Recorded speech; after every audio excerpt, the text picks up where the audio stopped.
여러분 안녕하십니까?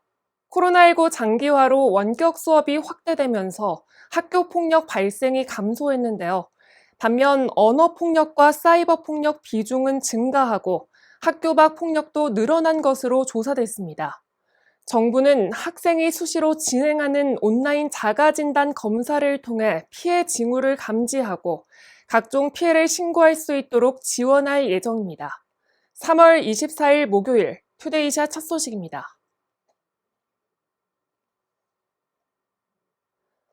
무료화 소송이 진행되고 있는 가운데 인상 추진으로 논란을 빚은 일산대교의 통행료가 결국 동결될 전망입니다.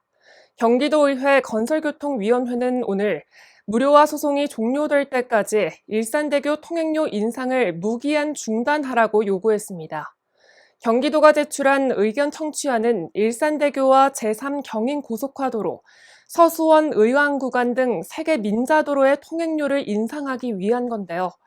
건설교통위 소속 위원들은 이 같은 행위는 이중적 태도라며 급격한 유가 인상과 코로나19로 인한 서민경제 파탄을 고려할 때 통행료 인상은 말이 안 된다고 입을 모았습니다.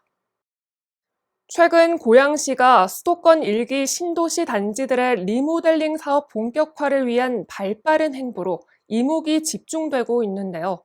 일기 신도시의 리모델링 활성화를 위한 고양시의 행보를 박웅석 기자가 현장 취재했습니다. 고양시가 일산 신도시 리모델링을 활성화하기 위해 도시계획 조례와 지구단위 계획 지침 개정을 추진키로 해 일기 신도시 리모델링 사업이 탄력을 받을 전망입니다.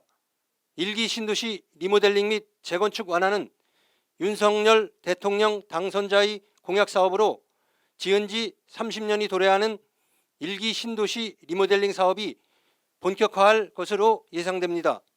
고양시는 일산 신도시를 비롯해 화정, 행신, 탄현지구 등 대규모 공동주택단지가 있는 수도권 최대 주거지역으로 저밀도로 계획됐던 30년 전의 지침을 그대로 적용하고 있어 공동주택 리모델링 추진에 어려움을 겪고 있습니다.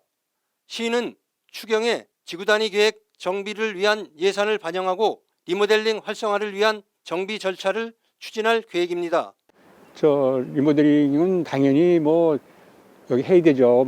성지가 오래됐기 때문에 고양시가 많은 발전 계획도 있고 하기 때문에 인구도 많이 들어오고 해서 개발뿐만 아니라 리모델링도 적극적으로 해야 될 거로 생각합니다. 지구단위 계획 재정비를 9월 이전에 착수해 2023년 4월 안에 1차 정비를 마무리하고 공동주택 리모델링 사업 걸림돌을 제거해 나가기로 했습니다. 이와 더불어 공동주택 리모델링 특례 적용을 위해 법적 상한 용적률 완화와 입법 절차를 진행하고 있으며 4월 시의회 의결을 거쳐 도시계획 조례가 개정될 예정입니다. 금년 이제 1회 추경에 지구단위 계획 재정비 예산을 확보를 하고 내년 4월 초 내에는 저희가 1차 지구단위 계획 정비를 좀 마무리하려고 그럽니다.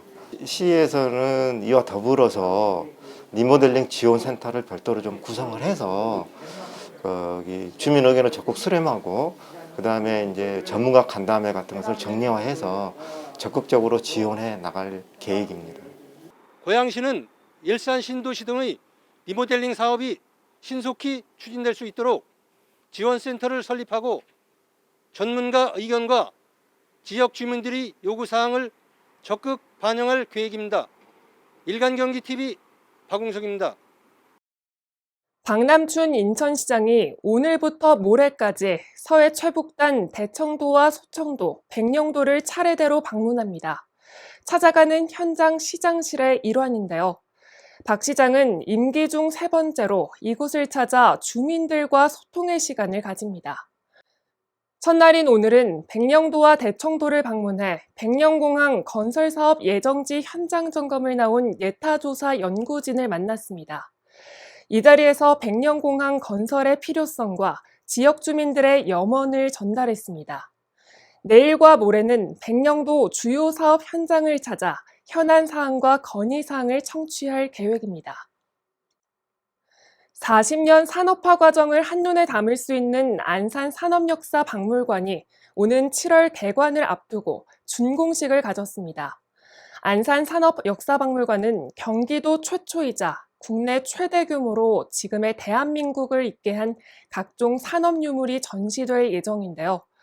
수도권 최대 반월 시화국가 산업단지의 상징적 의미와 역사성을 담은 복합 문화 공간으로 조성됐습니다. 전시관은 크게 산업과 도시, 기술, 일상이라는 주제의 상시 전시실 3곳과 VR 체험 공간과 개방형 수장고 등을 갖췄습니다.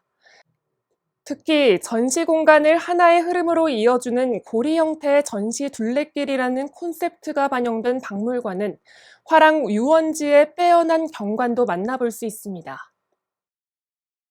호천시가 지역 농산물 가공으로 부가가치를 높이고 농업인들의 소득 향상을 위해 건립한 농산물 종합가공센터 준공식을 개최했습니다.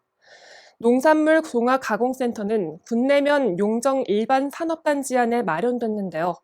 위생 전실과 습식 가공실, 조리 가공실 등이 갖춰져 있습니다.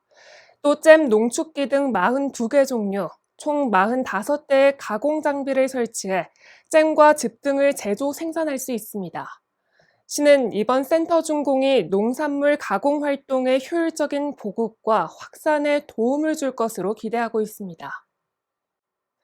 개인위생에 대한 관심이 그 어느 때보다 높아진 요즘입니다. 간편하게 구강청결제를 사용하는 분들도 많아졌는데요. 구강청결제를 사용한 후 30분 동안은 음식물을 섭취하지 않는 게 좋고요. 일부 제품은 에탄올이 함유돼 있어 사용 직후에는 음주 측정 결과에 영향을 미칠 수 있기 때문에 주의가 필요합니다. 뉴스를 마칩니다. 시청해주신 여러분 고맙습니다.